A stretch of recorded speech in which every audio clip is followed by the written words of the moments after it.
Ahoy, me hearties, and welcome back to the Workaround. I am Bob, your host. You are in good company with thousands of fellow entrepreneurs and innovators who read, listen, or in this case, or not sure what case, watch what I've got to share, my stories from a career in tech startups and corporate innovation.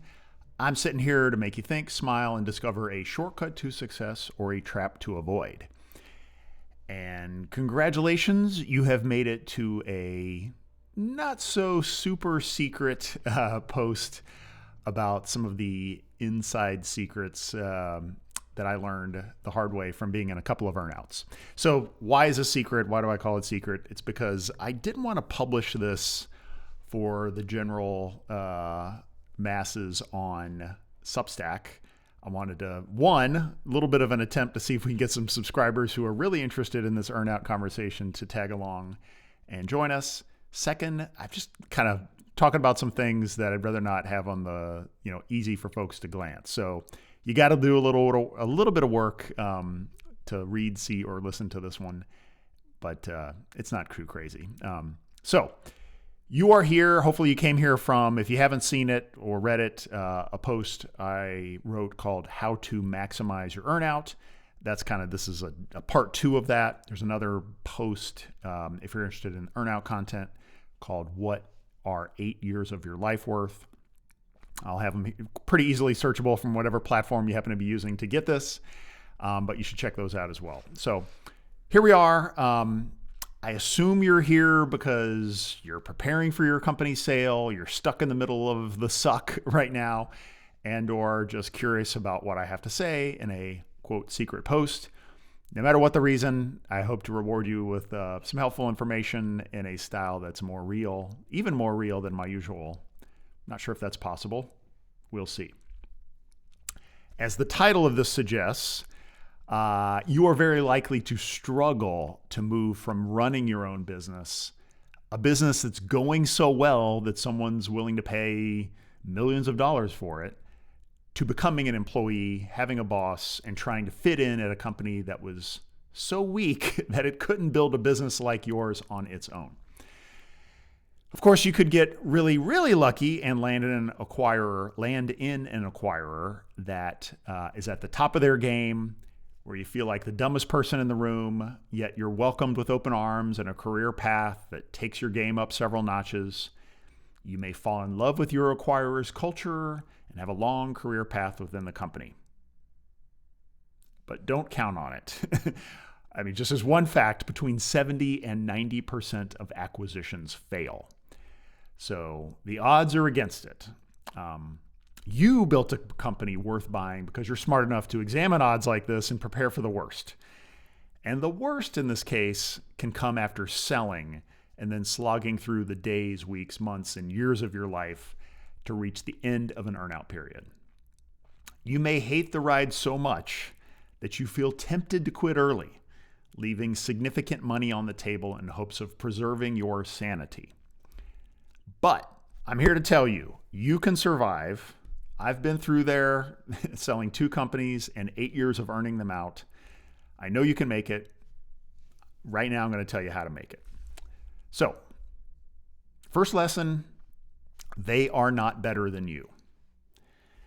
My first entrepreneurial venture was a digital marketing agency that my friends and I built in the early 2000s. We increased revenue to $10 million and triggered a bidding war among some of the biggest agency holding companies on the planet.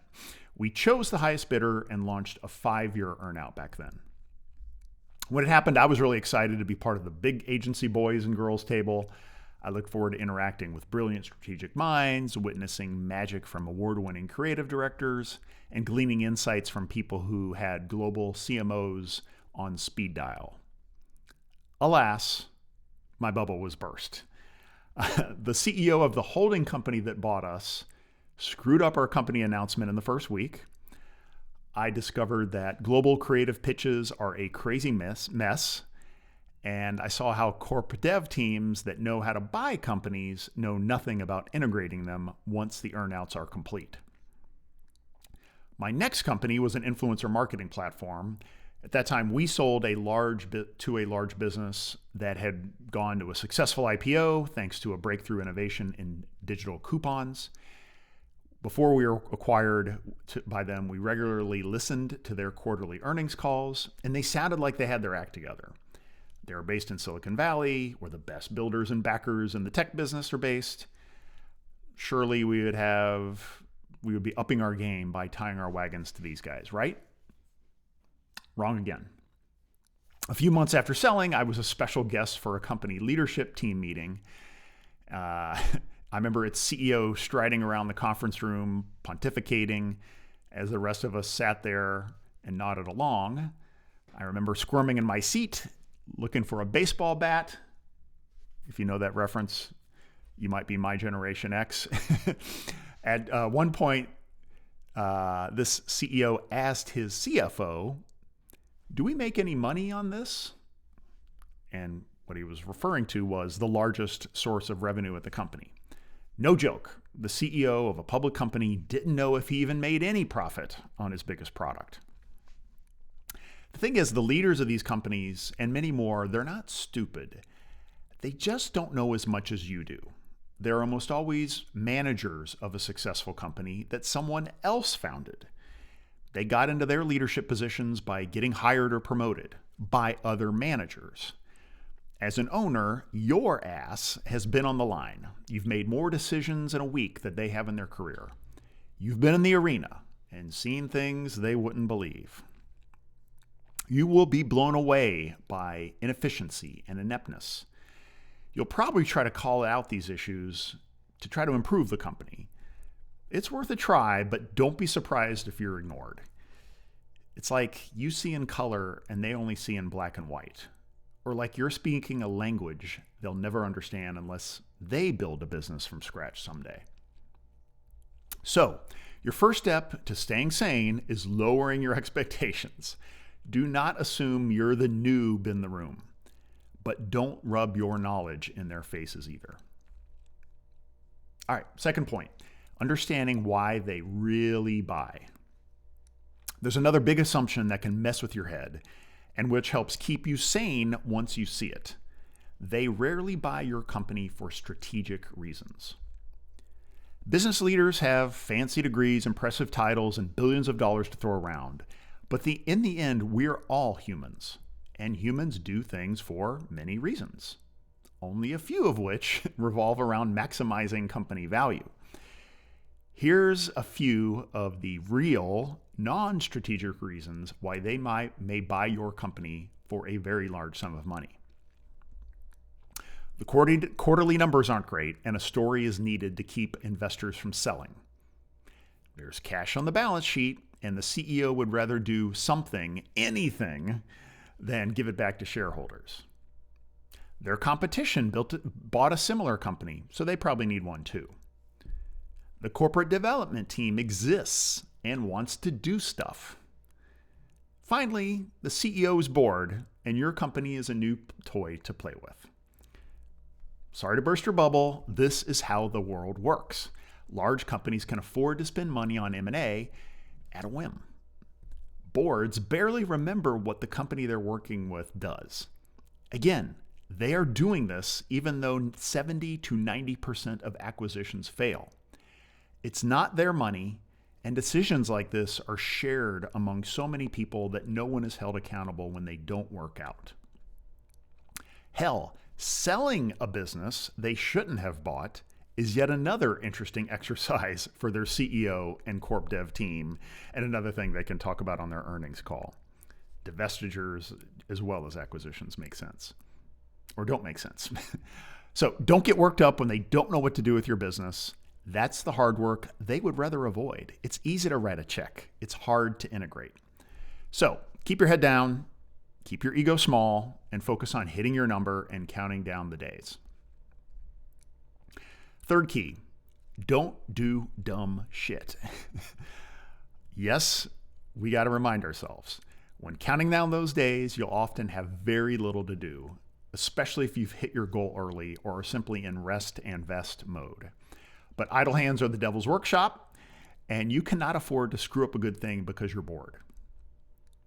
Almost every earnout contract comes with behavior-based rules that could lead your promised funds to disappear if you violate them. Any company forced to write a giant check to keep check to you at the end of your earnout has a real incentive to look for some way to keep from writing it. Unfortunately, I've seen otherwise brilliant founders do some really dumb stuff right before the finish line. One started a company on the side before his earnout was complete. Then he hired his executive assistant to join the new company before he got out and got his final check. This led to a months-long investigation around him stealing an employee. There's a thing called non-solicit, including employees in these agreements. And when a check's on the line like that, you're guilty until proven innocent. That investigation dragged on for months before he was finally paid. And he may have had to give some money back to make them happy. Another person I know conducted a year-long affair with a direct report, using the company travel budget to hide it, thus putting his and his business partners' payments in serious jeopardy. If you have to work on your next project right now to stay sane, buy another computer and work on it only at home or in a shared office space that you pay for personally. But the best approach is to just smile and avoid temptation. And when they ask you about your plans after the earnout is done, I don't recommend being open and honest if you're going to leave. Do not give your employer any fear that you've got one foot out the door. I do believe honesty is almost always the best policy, but not when millions of dollars are hanging in the balance for you, your team, and your investors. Some CEOs may take your plans to leave personally and play dirty in response. If you play your cards well, you'll get that promised check on time as expected. If you're even luckier, you'll get fired like I did and pick up a nice severance in the process. Okay, fourth one, don't be afraid to fight. If you've negotiated an earnout well, there will be clear contract language about financial goals and decision-making control. But once you're inside that company's walls, its leadership tends to forget the promises that they made. You might not be the confrontational type. I sure wasn't. You want to get along well with your new overlords. You might even have designs on getting a sweet promotion, fresh stock options, and sticking around once the earnout's over. But you must remember you have really one job to do: max that earnout. Your employees, shareholders, and family count on you to hold the line and stick to the contract. So pull up your big boy and big girl pants, wear your biggest smile, and push back when necessary. They aren't going to like that, of course. You were a bauble that they bought, and they don't like being challenged by someone beneath them.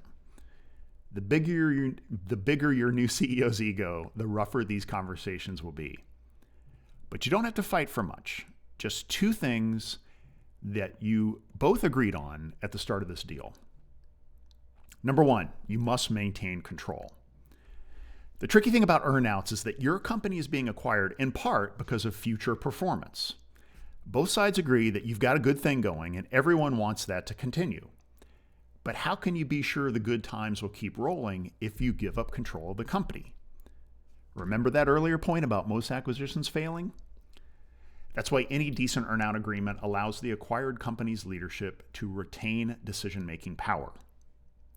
You're going to have to fend off the bureaucrats and power players who want to turn your business into their next annual review bullet point.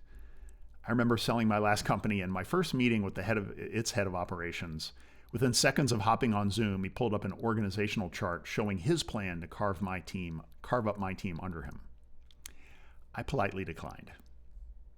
But even the little things can be worth fighting for. Keep your great healthcare plans, flexible work policy, separate all-hands meetings, and kitchen kegerator. In nearly every situation, your smaller company and the clients and employees it serves will prefer what you've built rather than the lowest common denominator of your new owner. Your team must stay focused on continuing their great work and keep their eyes on the earnout number ahead. Speaking of that number, second key point, you must get credit. Most earnouts come with revenue or profit targets. Those targets in turn may be linked to expectations about how your new parent company will be of assistance. You'll usually get to some language around tracking and crediting the revenue or profit through the acquisition negotiation. You got to watch this carefully and ensure every nickel of due credit gets tallied toward your goals. At my last company, we negotiated a contract with just a revenue goal, and the language gave us credit for any revenue our team touched. A few months later, we noticed that a division of our new acquirer's business was buying social media ads at a rate of $11 CPM, $11 per thousand impressions. My team's collective jaws dropped because our technology and methodology allowed us to buy the same media for just $3. We convinced various powers that we should take over this work and save the company and our clients a lot of money. They all agreed, and our team began working its magic. Of course, we were also very happy that our contract language meant this should count toward our earnout number. But someone forgot to tell finance. A few months later, our teams reached a stalemate. Their side didn't want to give in because this was not a line of business we expected to touch when the deal was signed. However, that's not how the contract read. It was broad enough to allow for things like this, where our approach could help the company in unplanned ways. So I flew out to headquarters and had a one-on-one with my CEO. This was our first private chat since a due diligence trip over a year before. With a smile, I went through our team's work and reminded him of the language in our contract. He wasn't smiling. At one point in the conversation, he questioned whether our work was truly special. I explained that our proven improvement came from the tight process my team ran and the bidding technology we built. He replied, "You have technology?" Yeah, that's a true story. He didn't know that the company he bought for up to $50 million actually had technology, which I think supports every point I've made thus far in my previous posts as well. They are not smarter than you. I never had another meeting with that CEO, and a few months later he was fired. I could guess why. I never met with the replacement CEO either. I don't think he liked me, and I didn't care. He too was eventually fired. Anyway, we got the credit, we hit our number a few months early, and got our checks. The last point on this is, if things get rough, give them an out. Your acquirer is always welcome to accelerate the earnout payment at any point and put you out of their sight and out of your misery. The final piece, and this is one that really touches me, and it was a kind of a big realization, is you've got to manage your mind to make the best of it. This, I kind of learned this lesson back in mid-2019. This is about a year into my most recent earnout, with a year left to go in my sentence. I had what I would consider an emotional breakdown.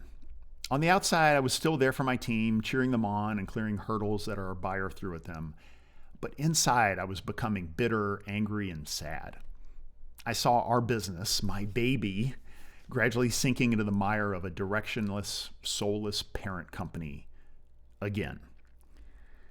So I did what men and women have done for millions of years when they have something heavy on their minds. I escaped to the woods. I rented a house in rural northern Michigan for a week by myself. I threw a stack of notepads and books in my car, convinced the dog to hop in beside me, and waved goodbye to my family and friends. I told everyone I'd be off the grid. They didn't ask too many questions. It was really interesting to be trapped in my own mind for a week. I guess you could call it the Airbnb version of a silent retreat. I noticed as the days progressed, I thought and wrote a great deal about what I was feeling. I was reading the words of Buddha, Plato, Carl Jung, Robert Greene, and the voices in my head were debating my past, present, and future. Eventually, a chorus of those voices hit me with a solution. I needed to take ownership of my mental experience. I had allowed my emotions and my immediate reactions to get the best of me, and I saw that I got the power to mold my own mind. And this current challenge, this year left of the earnout, was an opportunity for me to really improve. And it was an improvement area that I should have started a long time before selling the company, to be honest. So I drove back home with a resolution. I would get more life value from the final months of the earnout and learning to better manage my mind than the value I would get from the check that I'd be getting eventually. So I began my work, started meditating for the first time, doubled down on journaling, and I just learned to notice the endless thoughts that went through my mind and how to quiet and reprogram them. I think I became a more active listener. I gained greater control over my emotions. I paid much closer attention to the people, places, and things that gave me energy in the present moment. I also decided to spend more time with the peers at this new company who I really enjoyed working with. And that's one thing that this company did really well, was find amazing talent. So I built relationships with them to enjoy more of those last months together. And then today, this alumni network is doing great things across our industry. And those relationships I built are leading to a lot more fun as we're finding new ways to work together. We even restarted our company because they wanted to work with my old team again. And that's a story I've shared a lot elsewhere. And then finally, if everything else is failing for you, and sometimes those dark moments still for me, I was comforted by the realization that I only had to live in this real life Dilbert comic strip for a few more months, so I might as well laugh it up. And it ended up being a real breeze. Despite, as my wife said, it's like they did everything they could to think of to piss you off so that you'd quit and save them the courage, legal risk, and severance payment in firing me. She's a smart one. Anyway, I kept my cool, wrote it out. We maxed our earnout and took the whole team to Cancun to celebrate. Literally, it was the last weekend before COVID shut the world down. It was an amazing experience. I am eternally thankful for the improvement that this experience triggered in me. And I've still got a lot of self-work left, but it was a catalyst that made me a much better business person and human being. The good, the bad, the ugly were all priceless. I collected a lot of stories that I get to tell here and share with you. And so at the end of the day, I hope you too are fortunate enough to build a business that is successful enough to sell someday. If you're lucky, you'll love the company you sell to and discover even greater levels of success and learning on their side. If you're even luckier, you'll suffer like I did and become an even bigger winner. Finally, if you need help getting there or a shoulder to cry on, please find me on LinkedIn, grab time on my calendar. Anyone who's been there, like me, we love to pay it forward to others. So it'd be my pleasure to have a chat and see if I can help. Thank you so much. I've also got back on Substack. I put a list together around this post, my best of writing about selling my companies. So go check that out for a bunch of other stories and insights if you need more help. That's all for today. Thanks for joining. Ahoy for now.